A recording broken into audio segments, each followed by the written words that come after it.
Chile's CFR Pharmaceuticals has made a formal bid for drugs maker Adcock Ingram, that for 12.6 billion rand. Now, CFR says it's confident of winning support for the deal from its target's shareholders. Now, the fate of the deal has been in doubt in recent days, that after Adcock's biggest shareholder, the Public Investment Corporation, of course the PIC, has rejected it. CFR says it has support from shareholders representing around 45% of Adcock. We're joined now on the line by Khotso Makele, chairman of Adcock Ingram. Khotso, thanks for making time for us today. Thank you, Samantha. Where does the PIC stand on this deal right now? I suppose the PIC stands where it stood after the statement that was issued by the PIC last week. As part of, now that CFR has decided to go binding, we now will be engaging with shareholders further, and of course including the PIC, to make sure that by the time the scheme meeting comes, which is going to be somewhere around the 18th of December, we will have the required support to get this transaction through.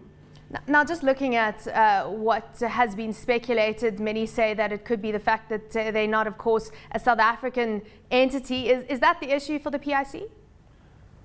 Well, I think that at times, Samantha, we do an injustice to this country. This is a very sophisticated country, and is governed by people who are fairly sophisticated. And clearly, a foreign direct investment of this magnitude is something that I think all of us would be looking for. And we're just delighted that we, as the board of Adcock, are able to bring this level of foreign direct investment into the country. So we know that 45% of shareholders have said that they will support this deal going forward, the likes of Afina Capital, Stanlib, Investment Management, ABSA. I mean, those among the shareholders who like the deal as it stands. We do know some other shareholders still have yet to give their approval, the likes of Prudential. Do you know where they stand on that? In fact, I'm again delighted to announce that Prudential this morning gave us their permission to indicate that they are supportive, and we can state that publicly. 7.5%, which is what they hold. So that 45% is moving up, Khotso? No. The 45%, Samantha, includes A and B ordinary shareholders, which are non-voting. So the voting percentage that you're sitting with now is 37%, 29.3% of which is based on irrevocables, and the 7.5% from Prudential, which is not an irrevocable undertaking letter that we received, but they gave us the authority to mention their name as a supportive shareholder. What is the likelihood that the PIC is going to come through? Of course, you're trying to win their support. I mean, are they essential for this deal happening? The PIC is a major shareholder, is the biggest shareholder, both in direct holding and in beneficial terms.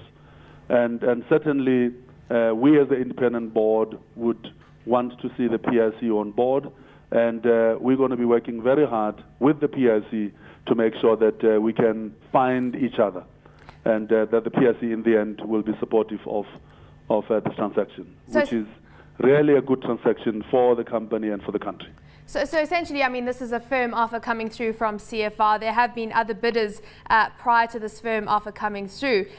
Is it known to you whether that they might come through and enter into somewhat of a bidding war at this point in time? The independent board has gone through a very rigorous and, as it turns out, a very lengthy process to evaluate the proposals that it had received.